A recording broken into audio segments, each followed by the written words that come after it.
Halo semuanya, Assalamualaikum warahmatullahi wabarakatuh. Sebelumnya, kenalin saya Distina Dwi Wahyuni dari Universitas Islam Malang, Fakultas Ilmu Administrasi, Prodi Administrasi Publik, dengan NPM 2230109141. Nah, jadi dalam video ini saya akan menyelesaikan tugas saya, yaitu ini tugasnya. Jadi ini itu tugas dari mata kuliah Manajemen Publik dengan dosen pengampu Bapak Dr. Hayat SAPMSI. Jadi tugasnya itu mereview buku ini. Ini buku penulisnya beliau sendiri dengan judul Manajemen Pelayanan Publik. Di sini ada 12 bab yang harus saya review. Oke, langsung aja ke bab 1. Oke, langsung ke bab 1. Ini bab 1 itu pengantar. Dari yang saya pahami, pelayanan publik adalah pilar utama bagi negara yang berfungsi dengan baik. Kualitas pelayanan publik yang disediakan oleh pemerintah seringkali menjadi tolak ukur kemajuan masyarakat. Oleh karena itu, pemahaman yang mendalam tentang pengelolaan pelayanan publik yang efektif sangat penting bagi praktisi dan pemangku kepentingan di bidang administrasi publik. Buku ini disusun untuk memberikan dasar yang kuat bagi pembaca dalam memahami prinsip-prinsip manajemen pelayanan publik yang baik. Nah, di sini saya juga akan mengulas berbagai aspek penting, mulai dari pemahaman dasar tentang pelayanan publik hingga teknik-teknik terbaru untuk meningkatkan kualitas dan efisiensi layanan publik. Oke, lanjut ke bab 2. Ini ada ruang lingkup manajemen pelayanan publik. Di sini ada poin A mengenai definisi manajemen. Secara umum, reformasi tata pemerintahan di Republik Indonesia itu memiliki 3 tujuan utama. Yang pertama ada penataan struktur pemerintahan negara.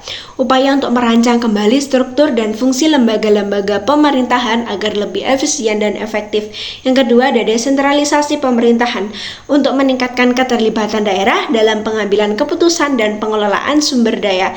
Yang ketiga ada reformasi keuangan negara. Itu bertujuan memperbaiki mekanisme pengelolaan keuangan negara agar lebih transparan dan akuntabel. Ada juga poin B, memahami pelayanan publik. Pelayanan publik pada dasarnya adalah rangkaian aktivitas yang dilakukan oleh lembaga birokrasi publik untuk memenuhi kebutuhan warga negara. Ini mencakup layanan yang berkaitan dengan barang, jasa, dan administrasi. Institusi publik bertanggung jawab untuk menyediakan layanan ini secara optimal, sesuai dengan tuntutan, dinamika, dan kebutuhan masyarakatnya. Dengan kata lain, pelayanan publik adalah cara bagi pemerintah pusat dan daerah untuk memastikan bahwa warga negara dan penduduk dapat mengakses layanan yang mereka butuhkan. Prinsipnya melibatkan efisiensi, efektivitas, dan kualitas dalam melayani masyarakat dengan tujuan utama memastikan kepuasan warga sebagai pemangku kepentingan utama. Dalam konteks yang lebih mendalam, saya akan memberikan pengertian dan konsep manajemen publik dari beberapa. Yang pertama itu ada dari Munir pada tahun 2008. Manajemen publik mengacu pada manajemen pemerintahan yang melibatkan kegiatan perencanaan, pengorganisasian, dan pengendalian terhadap pelayanan kepada masyarakat. Yang kedua ada Sofritz dan kawan-kawan di tahun 2022 menyatakan bahwa manajemen publik adalah usaha individu untuk memegang tanggung jawab dalam mengelola suatu organisasi serta menggunakan sumber daya manusia dan teknologi untuk mencapai tujuan organisasi. Ada Overman di tahun 1984 menyatakan bahwa manajemen publik bukanlah hanya scientific management, melainkan juga mencakup aspek seperti administrasi publik dan orientasi politik kebijakan. Ada juga dari Donovan and Jackson pada tahun 2013 memahami manajemen publik sebagai serangkaian aktivitas yang dilakukan dengan menggunakan berbagai keterampilan. Dan yang terakhir ada dari G.R. Terry dalam Hasibuan tahun 2009. Manajemen didefinisikan sebagai suatu proses khusus yang terdiri dari tahap perencanaan, pengarahan, dan pengendalian untuk mencapai tujuan-tujuan yang telah ditetapkan dengan memanfaatkan sumber daya manusia dan sumber daya lainnya. Terus ada juga ini poin C. Poin C ini ruang lingkup pelayanan publik.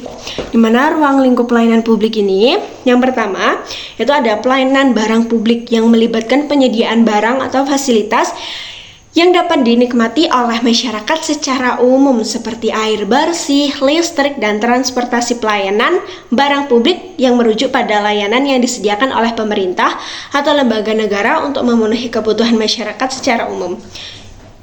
Berikut beberapa penjelasan lebih perinci tentang pelayanan barang publik. Yang pertama ada air bersih, kedua listrik layanan, ketiga transportasi umum, keempat ada pengelolaan sampah, kelima pendidikan sekolah dan universitas, keenam kesehatan, ketujuh keamanan polisi, ada perumahan pemerintah, yang kedelapan, yang kesembilan ada pengaduan dan informasi layanan, yang 10 ada perizinan.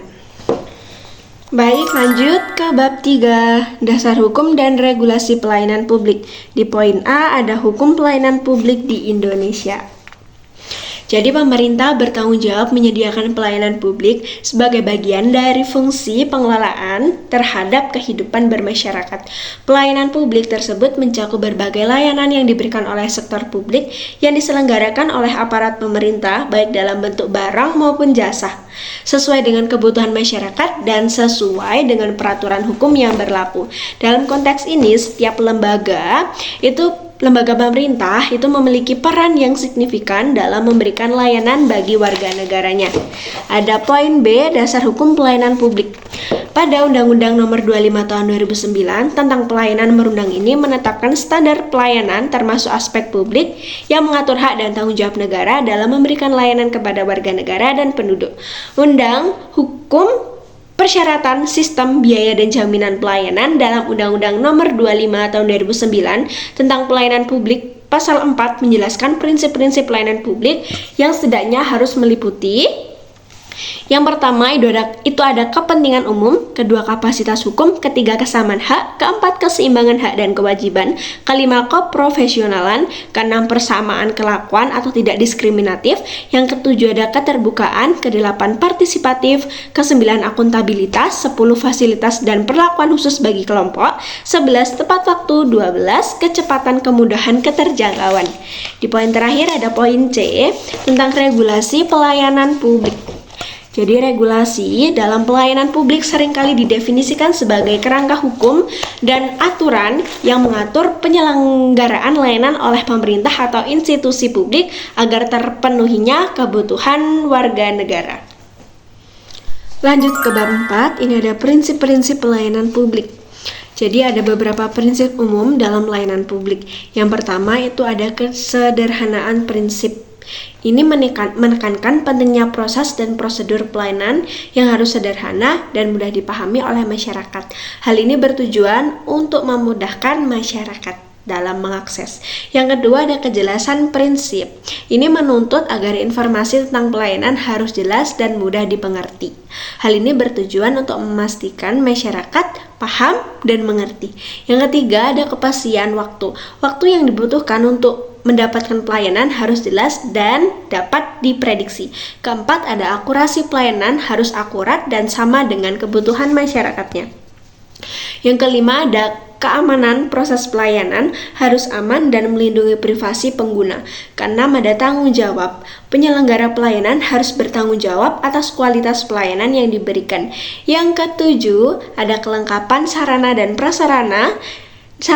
prasarana yang digunakan dalam pelayanan harus lengkap dan memadai. Oke, ada juga ini B. Kritik terhadap NPM. Jadi seperti yang telah diuraikan sebelumnya, keberadaan New Public Management NPM telah menuai banyak kritik menurut laporan Dewan Ekonomi dan Sosial Perserikatan Bangsa-Bangsa tahun 2003.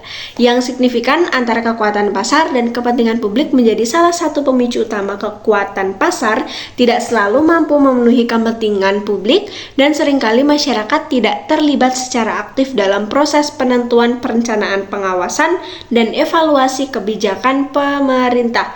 Nah, selain itu, ada tantangan dalam membangun dan memelihara kerangka umum dan regulasi yang kukuh menjadi penghambat utama banyak negara berkembang berjuang dengan kesenjangan antara kerangka hukum yang ada dan praktik regulasi sehari-hari yang mengakibatkan sistem regulasi yang lemah dan rentan terhadap pengaruh politik.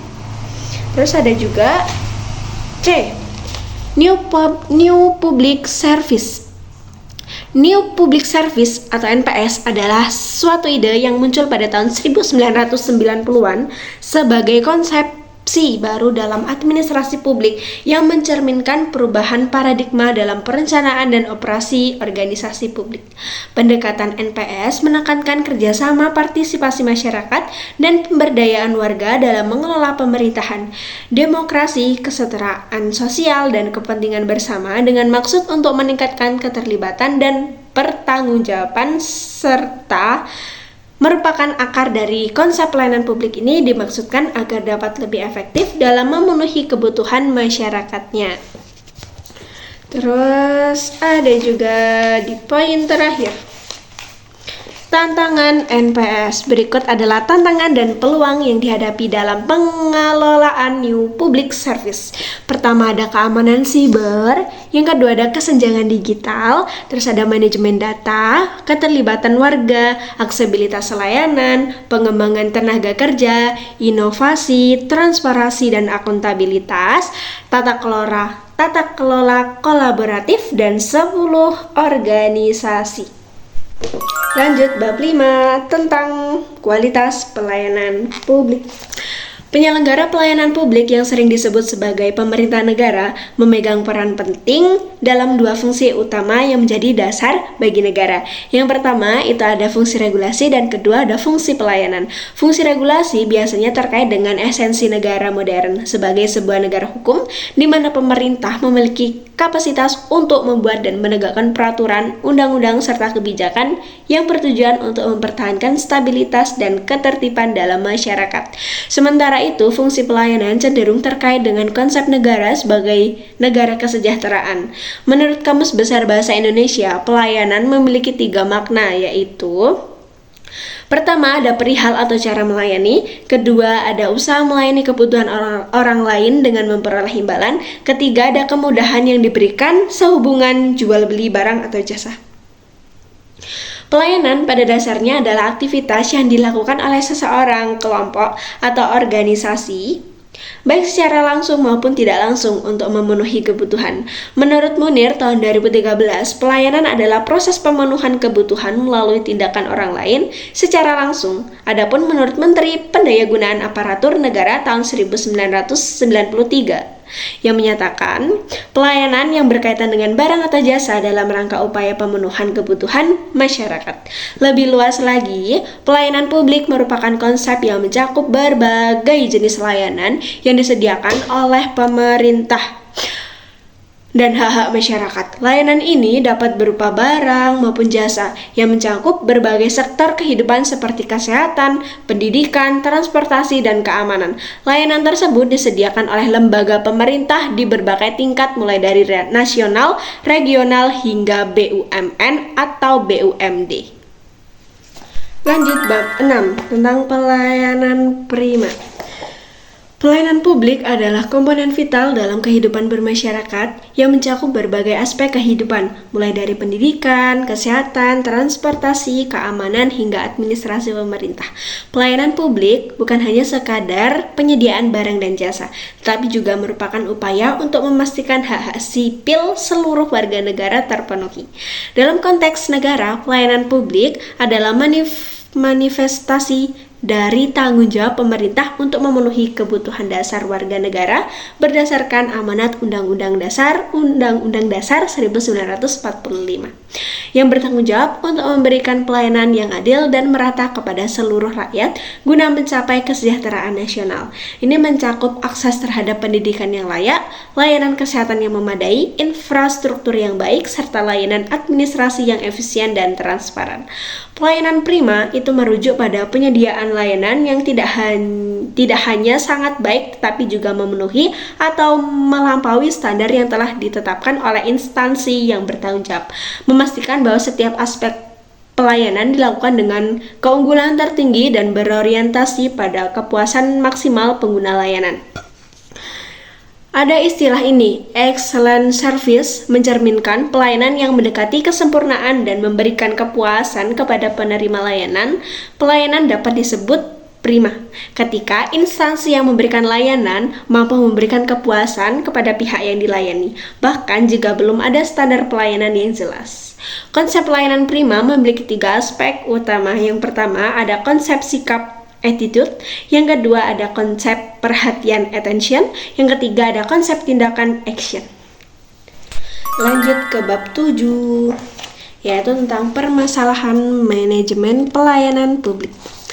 Perkembangan pelayanan publik secara global terus mengalami transformasi yang dipengaruhi oleh dinamika kebutuhan masyarakat. Di berbagai negara, termasuk Indonesia, reformasi publik memiliki tujuan utama yakni guna memberikan pelayanan yang lebih baik, efisien, responsif, dan berorientasi pada kepentingan masyarakat. Tekanan untuk perubahan ini tidak jarang berasal dari lembaga-lembaga internasional seperti IMF, Bank Dunia, atau donor lainnya yang sering kali memiliki kepentingan di negara-negara sedang berkembang seperti Indonesia.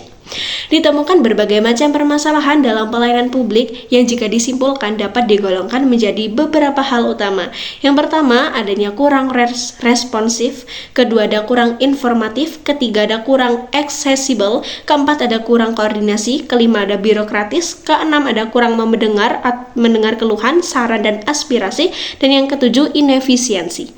Salah satu kelemahan dalam pelaksanaan pelayanan publik terletak pada aspek kelembagaan. Kelemahan utamanya terdapat pada desain organisasi yang tidak didesain secara khusus untuk memberikan pelayanan kepada masyarakat. Organisasi seringkali terlalu hierarkis yang menyebabkan pelayanan menjadi rumit, birokratis, dan kurang terkoordinasi. Adanya kecenderungan untuk melakukan 2 fungsi sekaligus, yaitu fungsi pengaturan dan penyelenggaraan yang dilakukan oleh pemerintah, sehingga menyebabkan pelayanan publik menjadi kurang efisien. Oke, lanjut ke bab 8 tentang standar pelayanan minimal. Pengertian standar pelayanan minimal. Jadi, standar pelayanan minimal adalah istilah dalam layanan publik yang mengacu pada tingkat kualitas dan kuantitas pelayanan publik yang disediakan oleh pemerintah sebagai ukuran kepuasan masyarakat.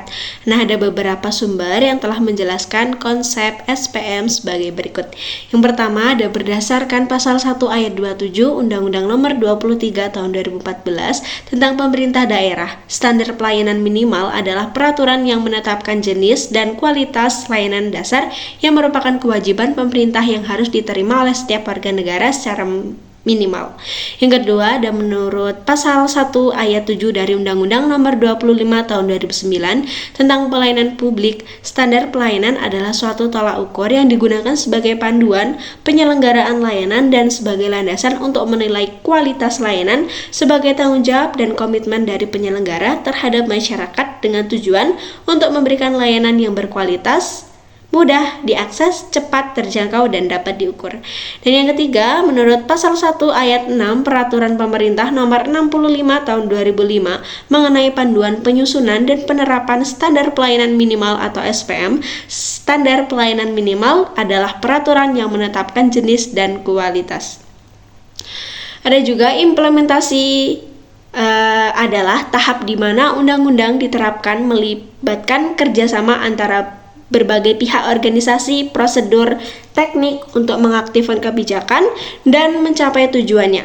Salah satu tujuan implementasi standar pelayanan minimal adalah sebagai berikut. Yang pertama, itu menjadi acuan bagi instansi pemerintah dalam memberikan layanan publik kepada masyarakat. Yang kedua, menjamin bahwa hak-hak masyarakat dalam menerima pelayanan terpenuhi. Yang ketiga, mendorong konsistensi dalam penyediaan layanan publik di berbagai wilayah. Dan yang keempat, memastikan pertanggungjawaban instansi pemerintah dalam memberikan layanan. Kelima, menggalang keterbukaan dan partisipasi masyarakat dalam proses penyelenggaraan layanan publik. Oh ya, dari standar pelayanan minimal, jenis-jenis SPM ini bisa dilihat di halaman 117. Ada yang pertama ada SPM kesehatan, yang kedua ada SPM pendidikan, yang ketiga ada SPM ketentraman ketertiban umum dalam perlindungan masyarakat.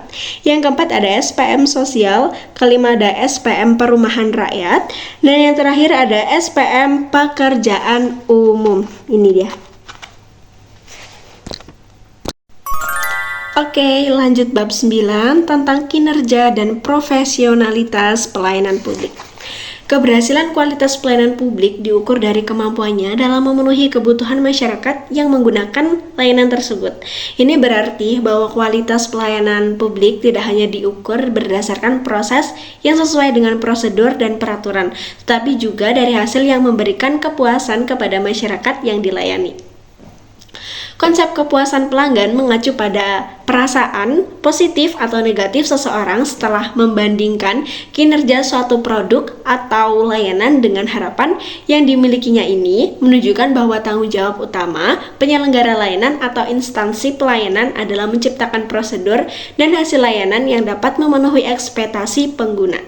Dalam konteks ini, kepuasan tidak hanya mencakup kebahagiaan seseorang, tetapi juga kenyamanannya yang dirasakan dalam memperoleh layanan yang diharapkan. Namun, menciptakan kepuasan pelanggan bukanlah tugas yang sederhana.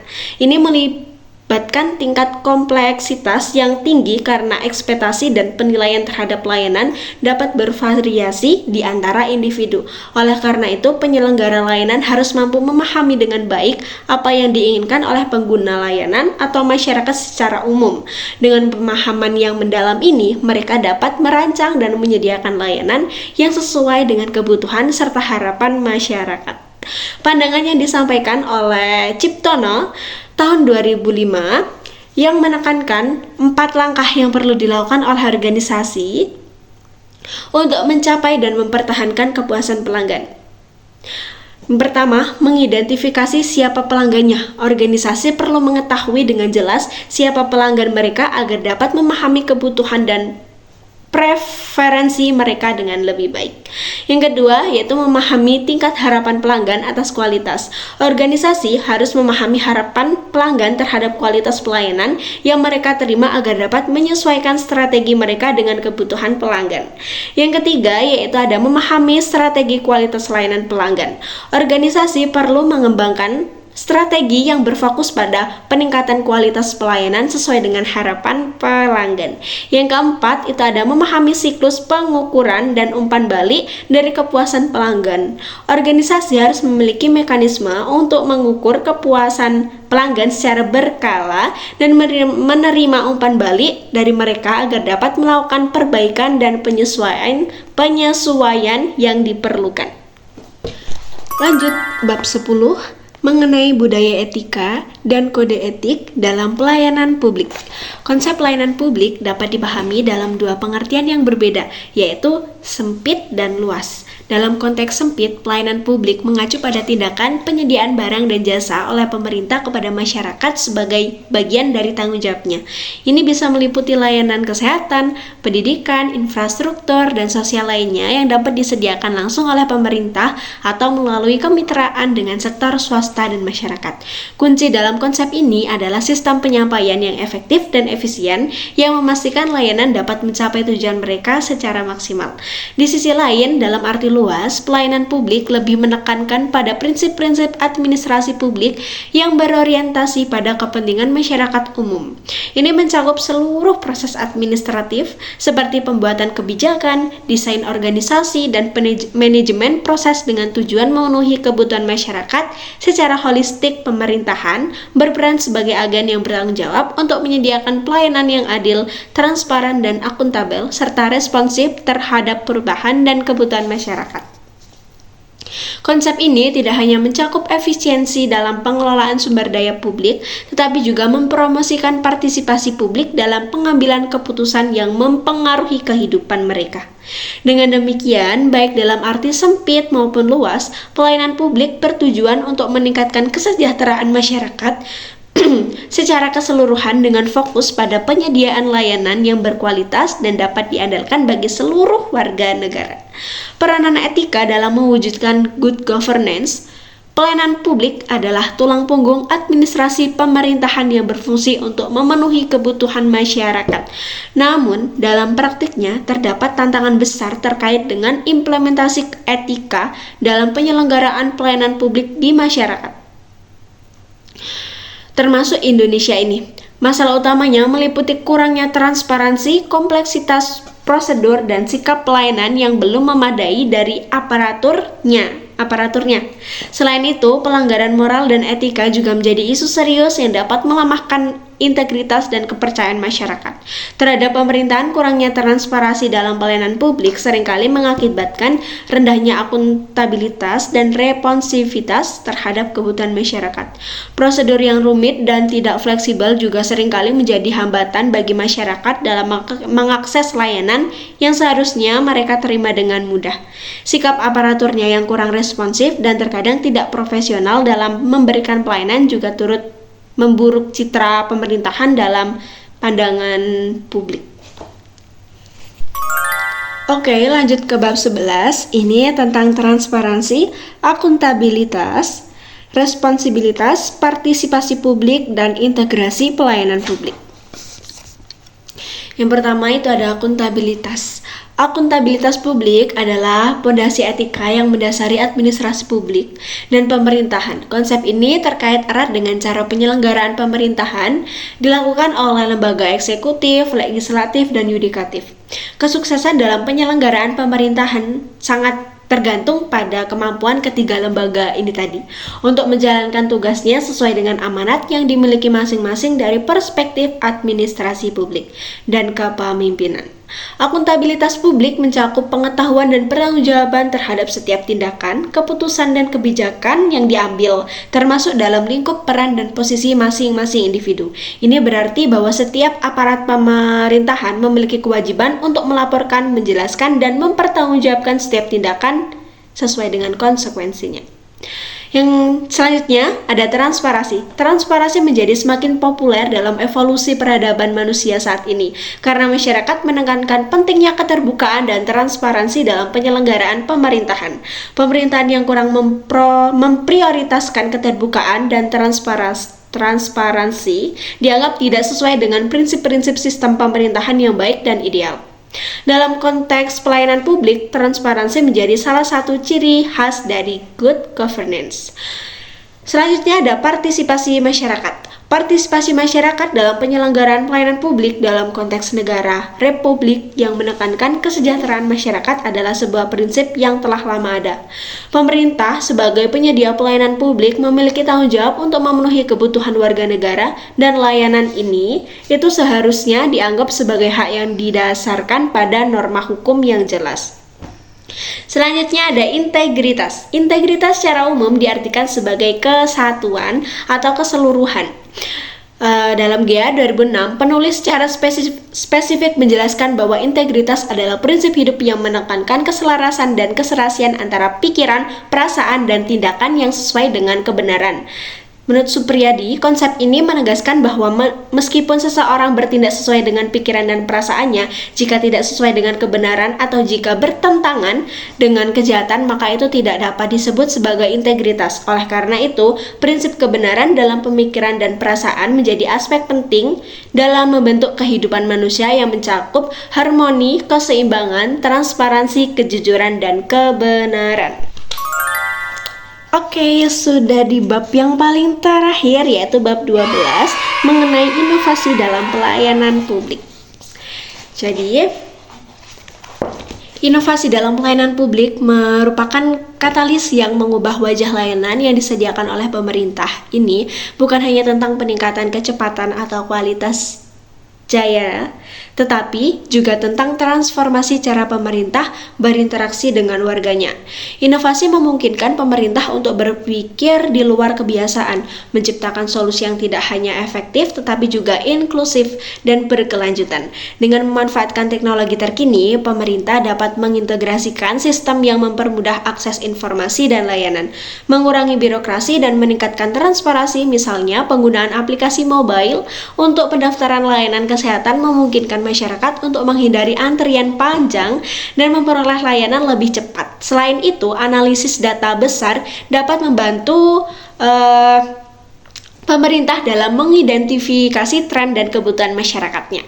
sehingga kebijakan yang dibuat lebih tepat sasaran dan efektif. Inovasi juga mencakup pengembangan kebijakan yang responsif terhadap perubahan sosial dan ekonomi. Sebagai contoh, dalam menghadapi pandemi, beberapa pemerintah daerah mengadopsi model kerja dari rumah untuk pegawai negeri yang tidak hanya menjaga kelangsungan layanan publik, tapi juga mendukung keseimbangan kehidupan kerja yang lebih baik bagi pegawai. Pentingnya inovasi dalam pelayanan publik juga terlihat dalam cara pemerintah menanggapi masukan dari masyarakat. Melalui platform digital, warga dapat dengan mudah memberikan saran dan kritik yang konstruktif yang kemudian dapat dijadikan dasar untuk peningkatan layanan secara keseluruhan.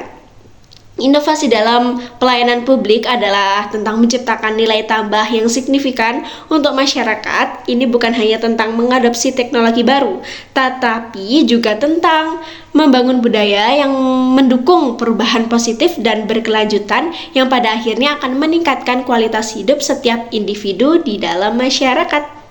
Oke, sudah selesai untuk tugas review. Mulai dari bab 1 sampai bab 12. Semoga saya mendapatkan nilai plus-plus dari Bapak Hayat.